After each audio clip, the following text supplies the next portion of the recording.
If you have a 401k and you're within 5 years of retirement, I need you to watch the next 4 minutes before you do anything else today, because the decision you make about that account on the day you retire is permanent. It cannot be undone. And the most common choice that employers and financial advisors steer people toward is also the choice that costs the most money over a 20-year retirement. I am going to show you exactly what that choice is, what it costs, and what you should do instead. The week you retire, something is going to happen that nobody warned you about. Your employer, your HR department, or a financial professional you may have never spoken to before is going to contact you and ask what you want to do with the money in your 401k. It may come as a letter, it may come as a phone call, it may come as a meeting with someone from the plan administrator's office who seems helpful and knowledgeable and who has a form ready for you to sign. And the answer you give in that conversation, in that single meeting, on that single form, will either protect everything you spent 40 years building or quietly begin costing you thousands of dollars a year in fees, taxes, and lost growth for the rest of your retirement. Most people give the wrong answer, not because they are reckless, not because they are naive, because the person asking the question has a financial incentive to steer them toward one particular answer, and because nobody ever clearly explained the alternatives before the meeting happened. In the next 20 minutes, I'm going to show you exactly what your options are when you retire, and your 401k needs a new home, exactly which option the industry steers you toward and why, exactly what that choice costs over a 20-year retirement in real dollars, and the 4 specific moves that protect your retirement savings from the moment you walk out the door. I am also going to walk you through 3 situations where the conventional advice is exactly backwards, because those are the situations where the cost of following the herd is the highest. But first I want to tell you about a client of mine. I'm going to call him Thomas. Thomas is 67 years old. He lives outside of Indianapolis, Indiana. He spent 33 years as a project manager for a large logistics company. He retired 14 months ago. He had a 401k balance of $412,000 when he left. He had never paid much attention to the fees inside his 401k because the money was growing every year and the fees were not something anyone ever pointed out to him explicitly. The week before Thomas retired, he received a call from a financial advisor affiliated with his company's 401k plan provider. The advisor was friendly, professional, and organized. He explained that Thomas had several options for his 401k balance and walked him through each one. He spent the most time on one option in particular. He explained how it worked, what it offered, and how it would simplify Thomas's retirement income picture. He had materials prepared. He had examples ready. He answered every question Thomas asked. Thomas signed the rollover paperwork that afternoon. He moved his $412,000 into an annuity product the advisor recommended. 14 months later, Thomas called me because his monthly statement looked different than he expected, and he could not find a clear explanation of the fees anywhere in the paperwork he had been given. When I reviewed the contract, the annuity Thomas had purchased carried an annual expense ratio of 2.4%. That is the combined total of the mortality and expense risk charge, the administrative fee, and the rider fees for the income benefit he had selected. On a $412,000 balance, 2.4% is $9,888 per year in fees. Every year, regardless of market performance, regardless of whether the account grows or shrinks. Thomas did not know this when he signed the paperwork.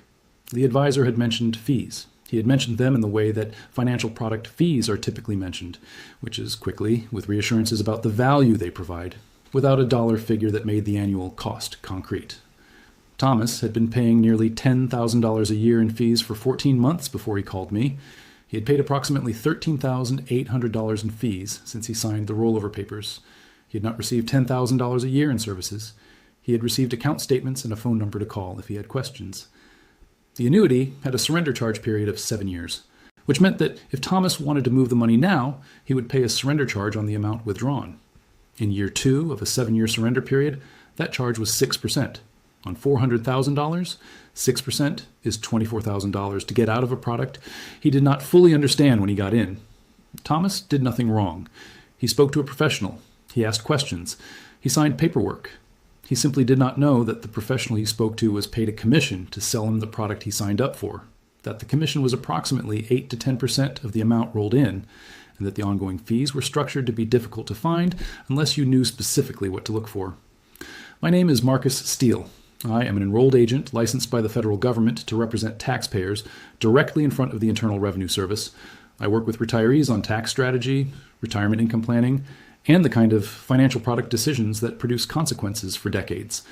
And the pattern that costs people the most money at the moment of retirement is not a complicated scheme. It is a simple one. A person with a fiduciary responsibility to you is not present in the room. A person with a financial incentive to sell you a specific product is.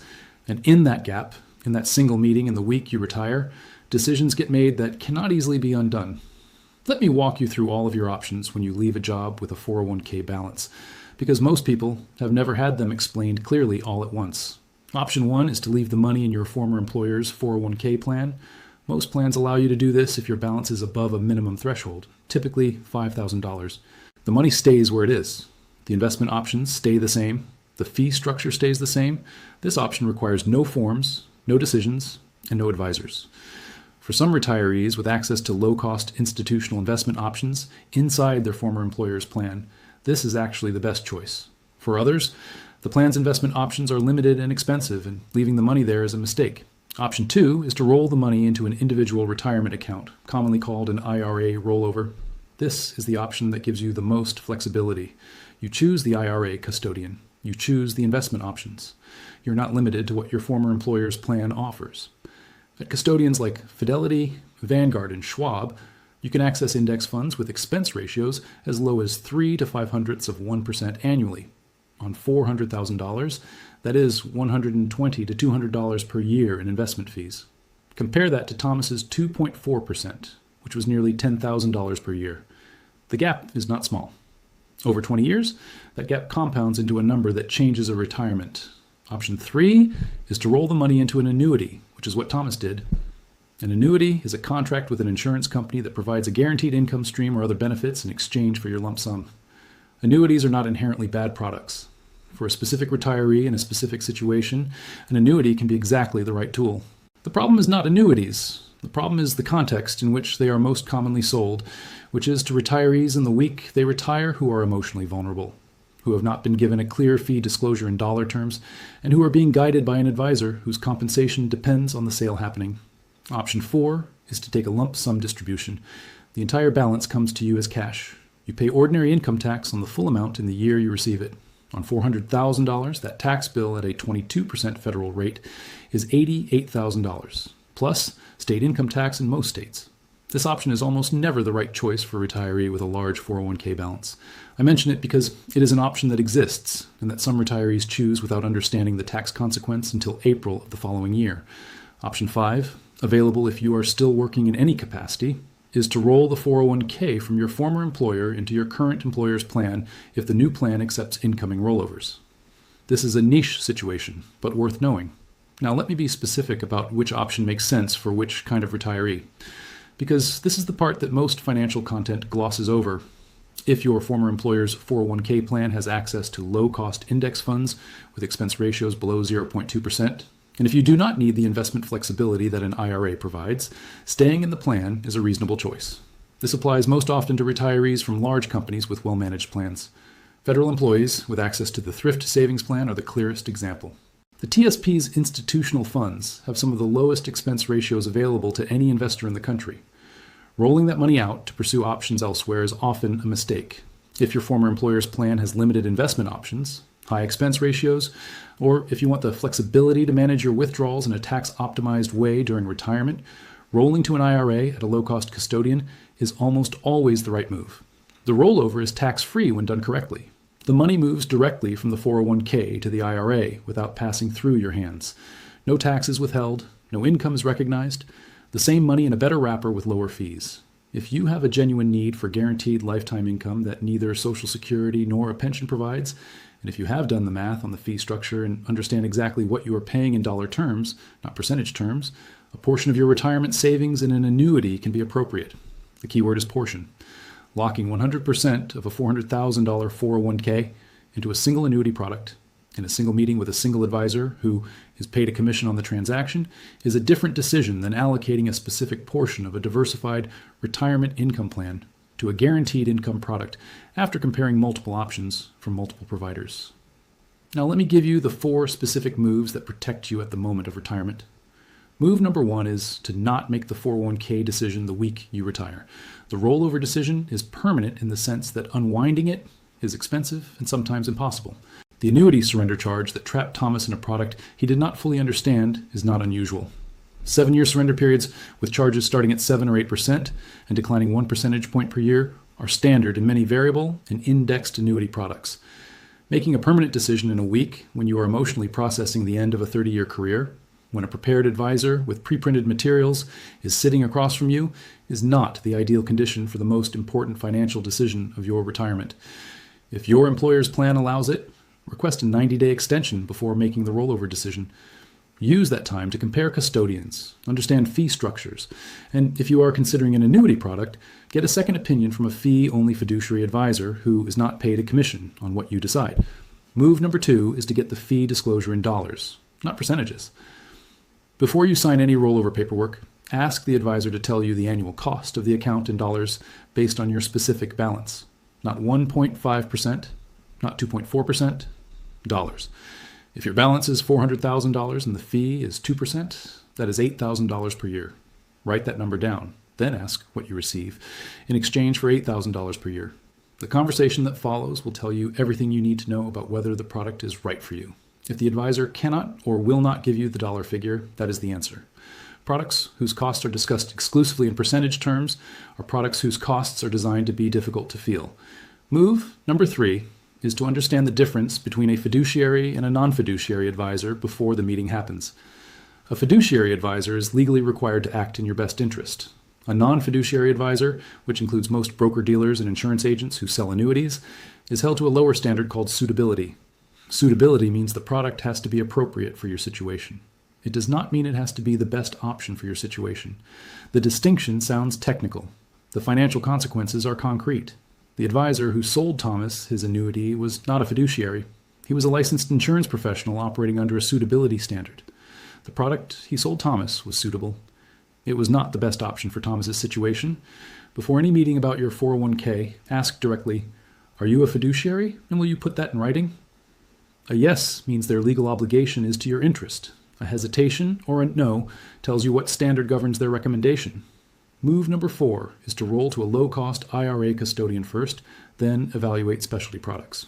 If you are unsure about what to do with your 401k and you are being pressured to make a decision before you are ready, the safest default is a direct rollover to a low-cost IRA at Fidelity, Vanguard, or Schwab, invested in a simple target date fund or total market index fund. This move is tax-free. It is reversible to the extent that you can subsequently move the money from the IRA to other products if you choose to, and it costs almost nothing in annual fees while you take the time to make a more considered decision. The money in a Vanguard IRA invested in a total market index fund at 0.04% annually is not going anywhere. It is not locked up. It is not subject to a surrender charge. It is simply sitting in the lowest cost wrapper available to a retail investor, protected from the urgency of a decision you have not had time to think through. From there, if after 90 days of research and comparison you conclude that an annuity is appropriate for a portion of your retirement savings, you can make that decision calmly, with full fee disclosure, and with a clear understanding of what you are giving up in exchange for what the product provides. Now, the 3 bonus moves for the retiree who has already made the rollover and is wondering whether the decision they made was the right one. Bonus move number 1 is to calculate your actual annual fee burden in dollars right now. Pull your most recent account statement. Find the total expense ratio for your current investment or annuity product. Multiply it by your account balance. That is what you paid in fees last year. If the number is above 1% of your balance, you are worth comparing. If the number is above 2%, you are almost certainly overpaying relative to what is available at a low-cost custodian. For a $400,000 account, the difference between a 1% annual fee and a 0.1% annual fee is $3,600 per year. Over 20 years, at a 6% growth rate, that difference compounds to more than $100,000. The fee you pay today is not just the money that leaves this year. It is the growth that money would have generated for the next 2 decades if it had stayed invested. Bonus move number 2 is to check your surrender charge schedule if you are in an annuity product. Most variable and indexed annuities have surrender charge schedules that decline over time, typically over 5 to 10 years. If you are in year 1 of a 7-year surrender schedule, exiting now is expensive. If you are in year 6 of a 7-year schedule, the charge may be 1% or less, which means the cost of exiting and moving to a lower fee alternative is minimal relative to the fee savings going forward. Know where you are in the schedule. Know what the exit cost is in dollars at your current balance. And compare that exit cost to the fee savings you would realize over the next 3 to 5 years in a lower cost alternative. For some retirees in late surrender periods, paying the exit charge to move to a dramatically lower cost structure is the right financial decision, even though it involves paying a fee to leave. Bonus move number 3 is the tax location review, which applies to any retiree who has both an IRA or 401k and a taxable brokerage account. Tax location is the strategy of placing specific types of investments in specific account types to minimize the total tax paid across the portfolio. The principle is straightforward. Investments that generate ordinary income, bonds, dividend-paying funds, REITs, belong in tax-deferred accounts like the IRA, where the income is not taxed until withdrawal. Investments that generate long-term capital gains, growth-oriented stock index funds, belong in taxable accounts where they benefit from lower capital gains tax rates. Most retirees who rolled a 401k into an IRA and have a separate taxable brokerage account have never reviewed whether their current investment placement is tax optimal. A single review of which assets are in which account type and rebalancing to move the right assets to the right wrapper can reduce the annual tax drag on a portfolio by meaningful amounts without changing the risk profile of the overall investment strategy at all.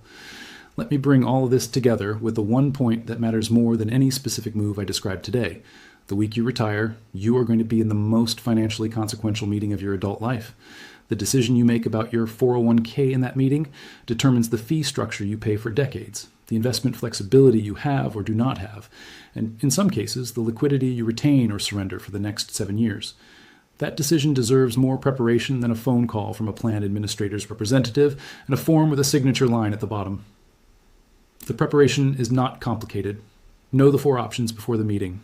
Know the fiduciary question to ask. Know how to get the fee disclosure in dollars.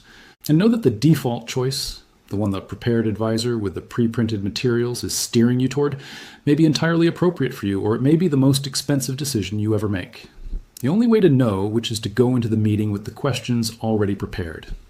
Thomas eventually found his way to a better structure. He's still in the annuity because the surrender charge makes exiting too expensive right now. He has 18 months left in the surrender period. In 18 months, he will pay whatever remaining surrender charge applies, roll the available balance to a low-cost IRA at Vanguard, and stop paying nearly $10,000 a year for a product he did not need and did not fully understand when he signed up for it. He told me something in our second conversation that I have thought about many times since. He said, "Nobody told me I had options. The man who called me made it sound like this was just what you do. I did not know there was anything to compare it to. That is the whole story, not fraud, not negligence. A retiree who did not know he had options in a meeting with someone who had every reason not to explain them. You now know the options. Use them. Before I close, I want to give you something to take with you. I put together a free checklist, my 2026 401k rollover protection checklist. It covers all 4 rollover options with the fee comparison table, the fiduciary question script for your pre-retirement meeting, the fee disclosure dollar calculation worksheet, the surrender charge schedule review guide, the tax location optimization checklist for IRA and taxable account holders, and the 3 low-cost IRA custodian comparison with current expense ratios for standard index funds. Every item includes the specific action and, where applicable, the form or resource to use. To get it, go to marcusgravestacks.com/checklist. The link is also in the description. Print it out before your retirement date. Go through the fee comparison section before you sign any rollover paperwork, and go through the fiduciary question section before you sit down with anyone who's asking you to move your 401k balance. Here is what I want to leave you with. 40 years of saving produced that 401k balance. 1 week of uninformed decision-making can begin extracting it at a rate of nearly $10,000 per year for as long as the money lasts. Not through any dramatic event, not through any market crash. Through fees that compound in the wrong direction while the account statement shows a balance that looks roughly okay year after year until someone finally adds up what left. Thomas worked for 33 years. He built $412,000. He was in that advisor's office for less than an hour. And in that hour, the structure that would cost him nearly $10,000 a year for the foreseeable future was put in place without him understanding what he had agreed to. 1 hour, 40 years of savings. The preparation that prevents that outcome takes less time than the meeting itself. Send this video to one person you know who is within 5 years of retirement and has a 401k. The meeting is coming. The options exist. The fiduciary question needs to be asked before the form is signed. 1 share from you today could be worth tens of thousands of dollars to someone who needed this information before the week they retire. That is what this channel is here to do. I will see you in the next one.